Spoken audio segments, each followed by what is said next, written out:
Fantastic. Hi, Nam. Nice to have you here. Again, for our audience, my name is Jenny Fernandez. I am a professor at New York University, a leadership coach, and a marketer. So I am here with Nam, and I'll allow her to, introduce herself, and because I know I wouldn't be able to do justice to the wonderful leadership and leader that she has become. Go ahead. Hi, Jenny. Hi, Jenny. Thank you so much for welcoming.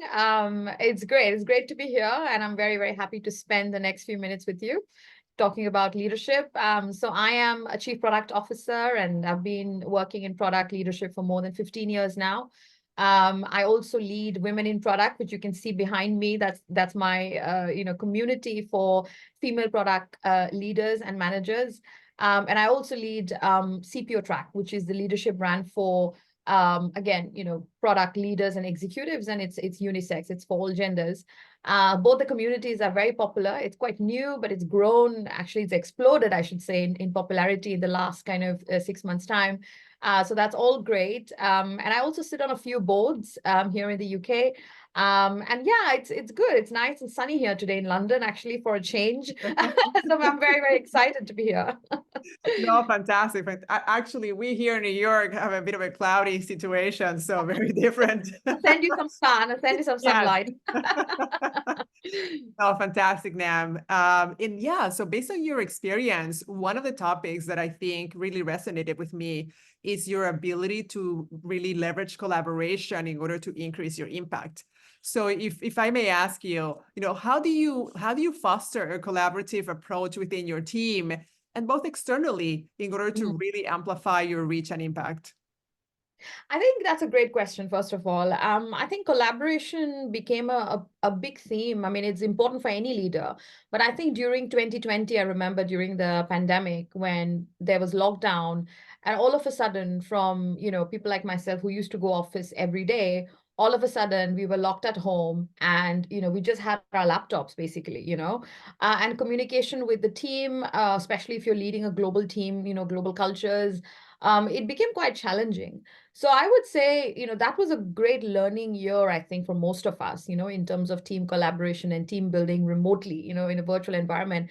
And I picked up a lot of lessons, but also kind of things that are effective and things that we shouldn't be doing probably, so there was pros and cons.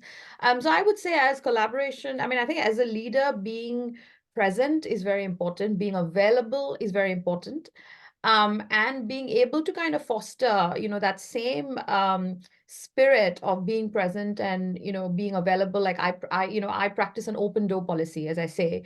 My diary is actually open. So, anybody in my team, it doesn't matter what level they are in, they can book an appointment with me if they want to have a chat with me. Maybe they don't report to me, maybe they report 3 or 4 levels below me, that's fine, but they can actually, talk to me. So that's one of the things that, I've always done, which I think has worked. The other thing is, when you're leading, when you're a global leader and you have teams, let's say in 20 plus different countries, different time zones and languages, I think, again, digital plays a big role. As a chief product officer myself, I use digital tools. So, the collaboration tools, like we have Teams and Zoom and Slack and, all of those amazing things. Using those tools effectively, I think, is very important. It's also important to kind of have some face time with the team, I feel. I still believe the power of in-person interactions.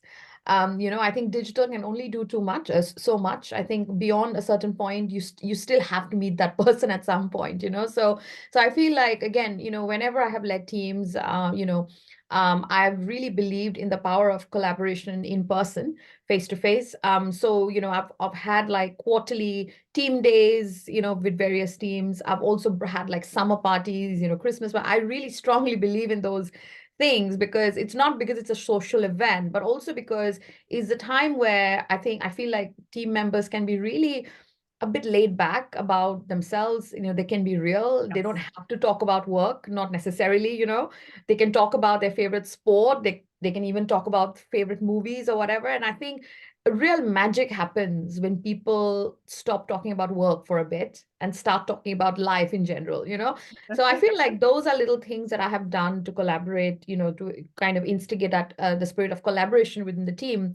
But I guess it all starts at the top. you know. So I try to be the example. I try to set the example, because I feel like if I am, if I do what I'm actually saying, then my team would do the same, you know. And then so it's like a very nice virtuous cycle of kind of instigating that collaboration spirit. So yeah, so those are some things that I do.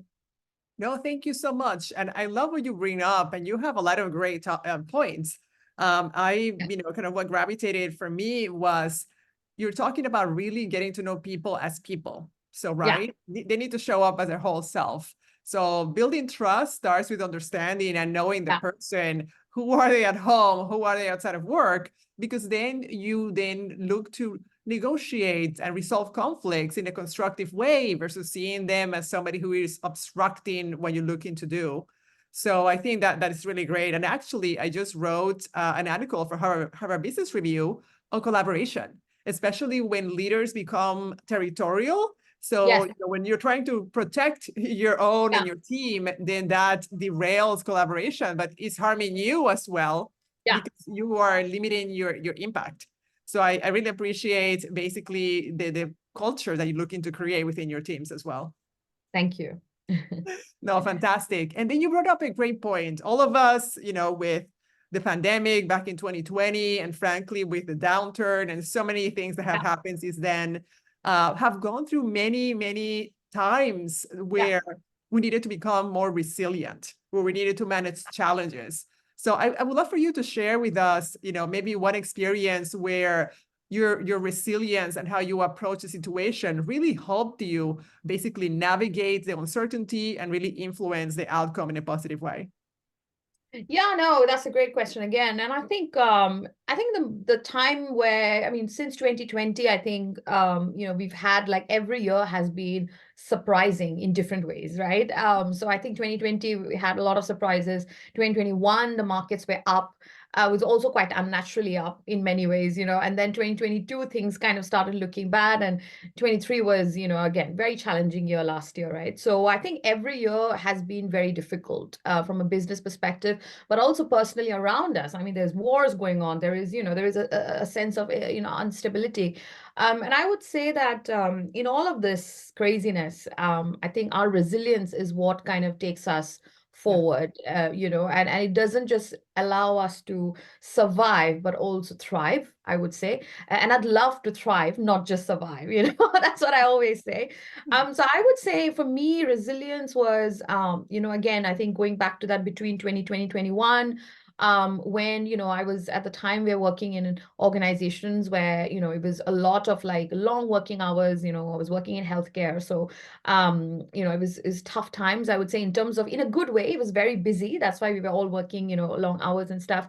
And, again, some people burn out. When you work too hard, right? I mean, personally, for me, I think I was okay, but then there were people around me who were, burning out, and it was really causing, you could tell like they were not okay. And I think this is exactly where I think for a leader, it's a brilliant opportunity to step up, and to actually practice leadership rather than, just kind of, ignoring the facts. So for me, I think resilience is when, you see people around you are not well, and then you figure out mechanisms of how you can take them out of that kind of dark phase, let's say, So again, as a leader, understanding the importance of taking a leave or taking break, understanding the importance of, I remember I introduced actually no video Fridays in one of the jobs, where I was like, because Zoom is fine, but sometimes it causes video fatigue. It's real, because you're always on, right? And you're conscious because people are looking at you, So sometimes you might not be in the best mood, you might just not want to show up, So I was like, I set a whole kind of thing that, okay, it's absolutely okay for Fridays, we don't have to switch on video. We can work in our pajamas or whatever. No one cares, just you don't have to, like, be there. And actually, it's a small act, it's a small thing to do, Yeah. but the impact was pretty big, like people really felt like they can be kind of themselves. But again, things like, some of the things that I have done in the past jobs, let's say, or current as well, is like blocking times in my diary for like Friday afternoons, for example, like let's not do meetings Friday afternoons, or like Monday mornings, because Mondays are like that, right? Everybody has Monday blues, first of all. And secondly, you have kids and whatnot. let's say transport is not working in the morning or whatever, like the whole morning ends up as a challenge, right? With school drops, whatnot.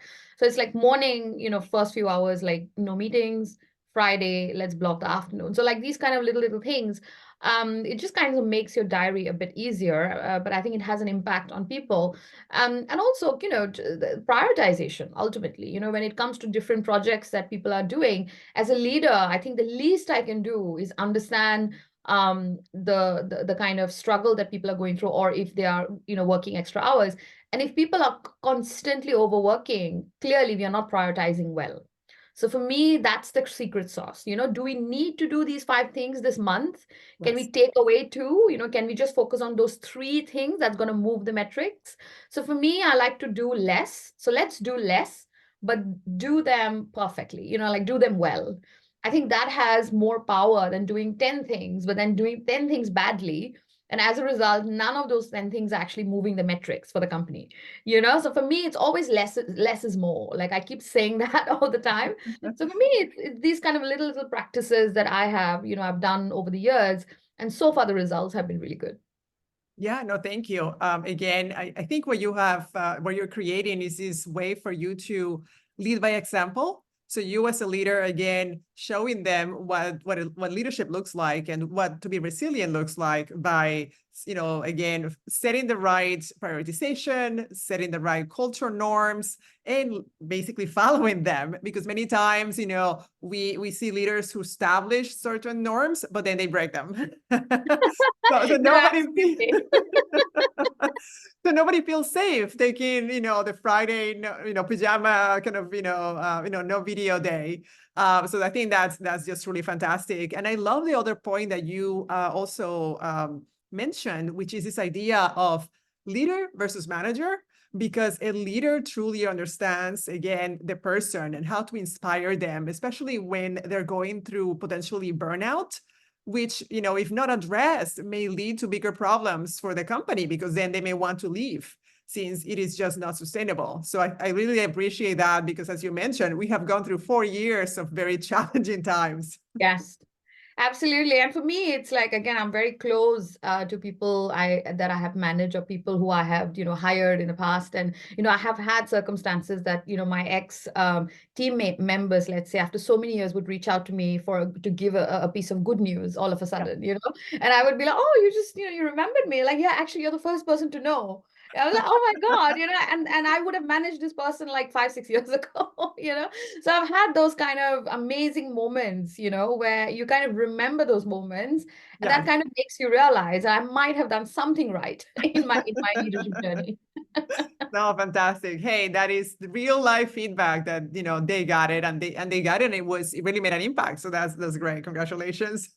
Thank you. So another question that I wanted to ask you, you're somebody who has navigated so many different aspects, by creating this wonderful community of women in product, by obviously, being a product leader. So I want to ask you about, how did you go about building and managing your personal brand in order to increase your impact? I think, I'm definitely by no means an expert in personal brand. My background is, I'm a computer science engineer. That's my background, which is completely different from the world of branding and marketing and, everything else.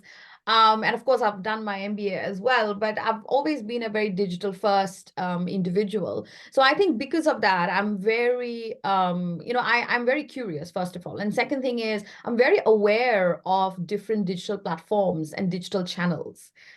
So even though I come from a technical background, there's different ways of using that skill, isn't it? You can either be very geeky and just focus on, building stuff, or you can actually think like, actually, I've got the superpower. I'm really good at assessing different platforms and figuring out which one is the best for me. So I think I've done the latter. So I'm really good at figuring out, what platforms am I going to use for my benefit, and I've always found, to be honest, I've found LinkedIn to be very effective, and I have always used LinkedIn. I think for the last 15 plus years, I've used it, but not actively. But in the last kind of probably 4, 5 years time, I've been using it, bit by bit, a bit more effectively.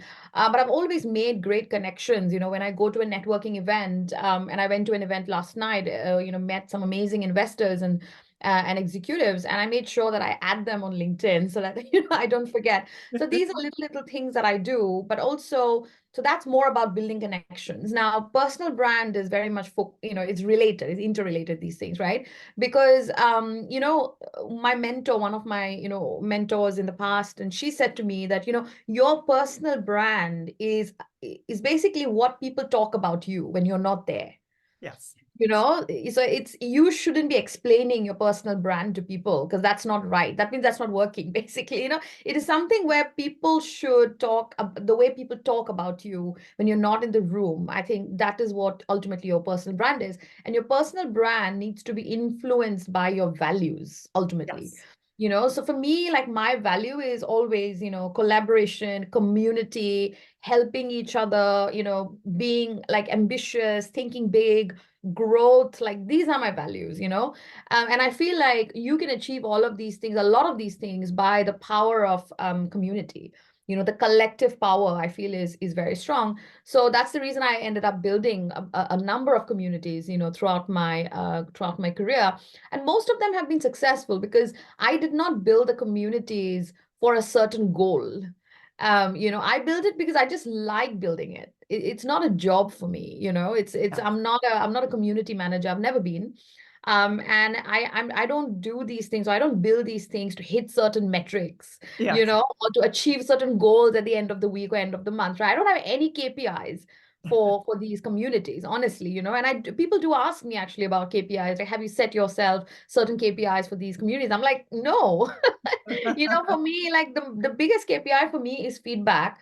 When people post about my events or things like that online, I think that is, for me, that's, I've met all my KPIs once I've seen that. So I think the personal brand, again, your value system is important. What do you like to do, and what do you like to be known as when you no longer exist? Like your legacy. I mean, we are not going to be in this world forever, right? That's just the reality. So when you cease to exist, I'm hoping people will still remember us for things that we have done. And we would want to be remembered for good things, obviously, positive things that we've done. And I feel like that is the personal brand, your legacy, ultimately. So for me, every single thing that I do it for my legacy. And for me, I think the communities I have built, the work that I have done, that is much bigger than me as a person. Yes. No, thank you. I mean, this is amazing. What a great answer. I love how clearly you tie your personal brand to your values, because obviously, you want that collaborative mindset to show up, that connectedness, that is, why you have built so many successful communities. And frankly, you mentioned also something that is very key, that many times we as leaders really need to have, a great mentor, somebody who has, again, experience and maybe even gone through the entire path that we want to follow, so that we can again have a thought leader and a partner to just bounce ideas from. And you both described the personal brand in really, really great and impactful. Your personal brand is your reputation, right? Yeah.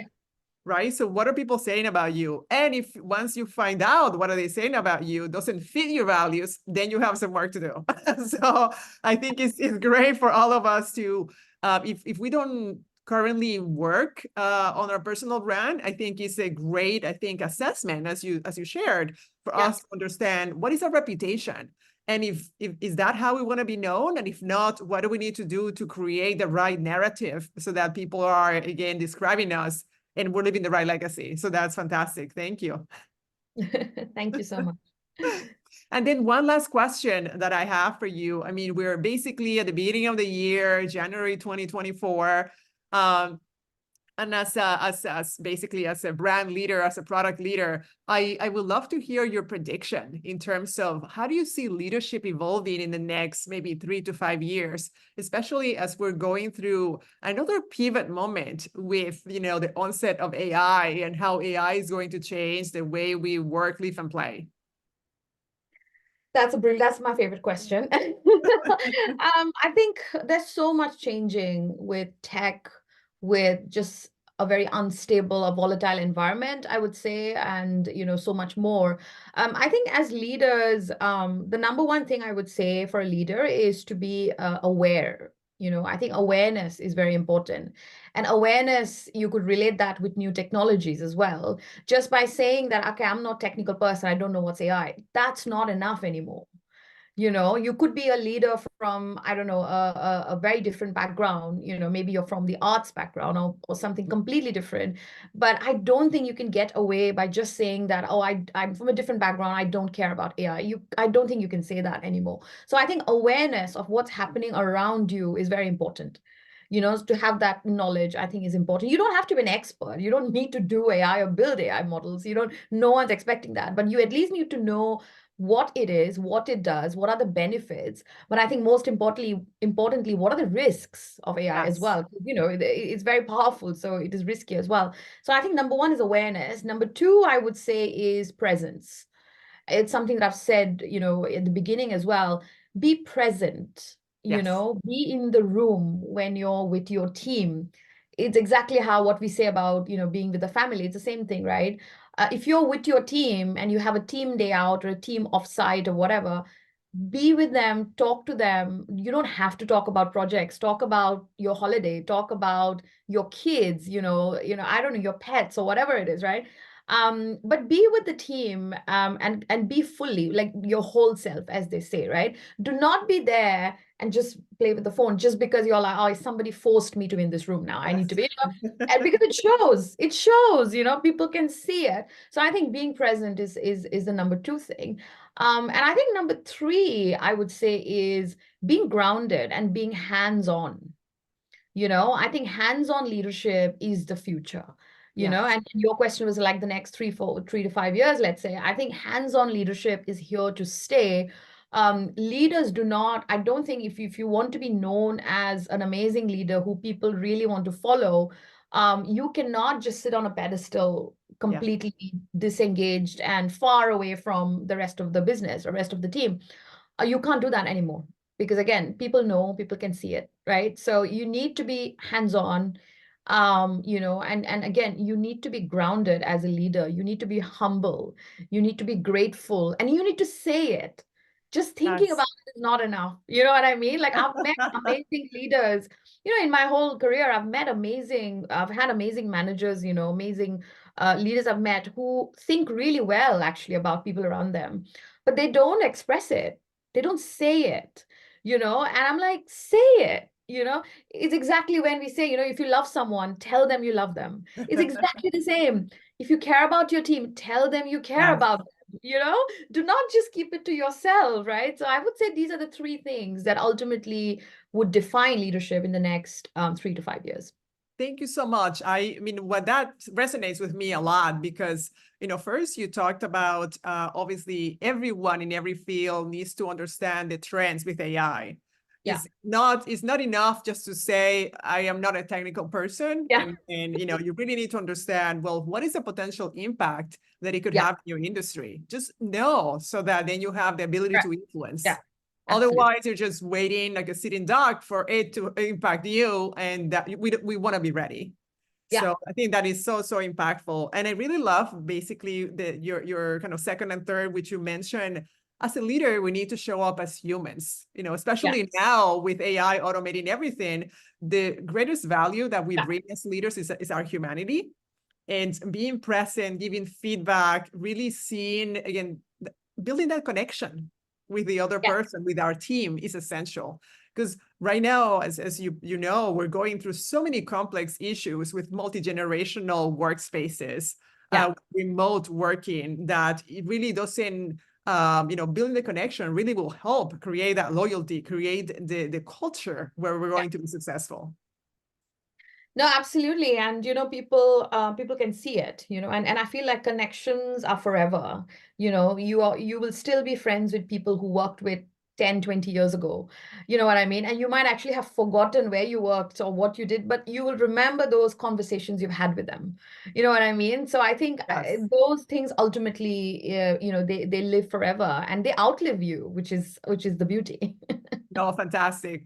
Well, thank you so much, Namrata. It's been an amazing, leadership talk with you. We truly appreciate you coming with, and sharing again all your leadership experience, your background. really basically all of these different areas that made you so successful and who you are as a woman in a, you know, product role, which we need more women in product. So we truly appreciate, you know, again, you sharing your success, your knowledge, your predictions. So thank you again for joining us today. Thank you so much. Thanks, Jenny. The pleasure is only mine. Fantastic. Thank you.